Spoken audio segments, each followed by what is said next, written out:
করে বানাইছে। এটা একটা সময় হিন্দুদের মনে হয় কোনো পূজা কেন্দ্র ছিল। এই যে এটা মন্দির না জানি কিছু একটা ছিল, হ্যাঁ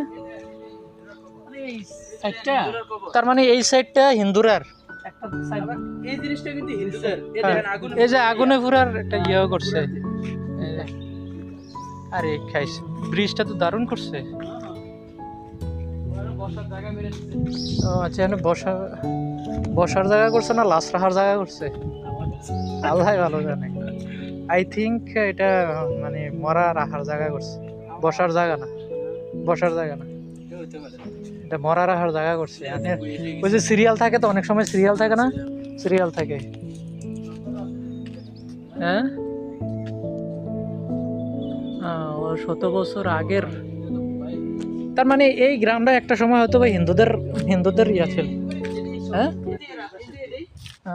রাস্তার এই পাশে সবই হিন্দুদেরই। এখানে পূজা হইছে, আমি বেরে গেছি কয়েকবার। আমার তারা হইতাছিলাম যে বট গাছগুলো কি সিস্টেম করছে, এক একটা বট গাছ কেমনে বেরি দিয়ে ধরছে দেখছস, এনে মামুরা তাহে আর কি। তার মানে এদিক দিয়ে কবরস্থান, আবার এদিক দিয়ে ধর্ম দখল করে নিছে আর কি, পৈতৃক সম্পত্তি না এইগুলো দেশে। এখন তো হিন্দুরা আর পুরে না, মাটি দিলা এমনি মাটি দিলা আর থোড়ি ভেঙ্গা বয়ে মাটি দিলা।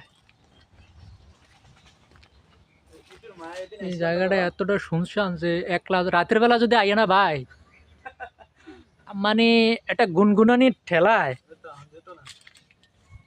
আরে গাইস এই লুকের কে জানি মাটি দিছে যাটার মধ্যে, এই লোক যদি মনে করেন হুদা কথা কইতা তো কবরের থেকে।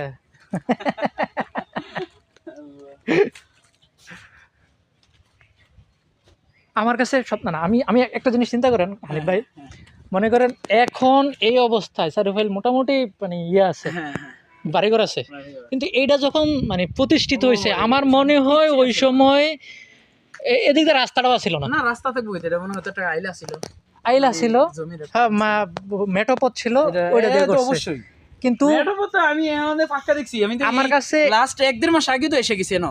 আমার কাছে একটা জিনিস অবাক লাগে যে মানুষ এই যে হিন্দুরা যে আসলে মানে তাদের নির্জন জায়গাগুলো খুঁজে নিত না, এরা খুঁজেই নিছে। এই কারণে এরা এই জিনিসগুলো ওই যে কি কয় নরবলি দিত, এই দিত সেই দিত, এই জায়গাগুলো তারা খুঁজে নিছে। থাকতো কেন আমার কাছে বট গাছটার অবাক লাগতেছে।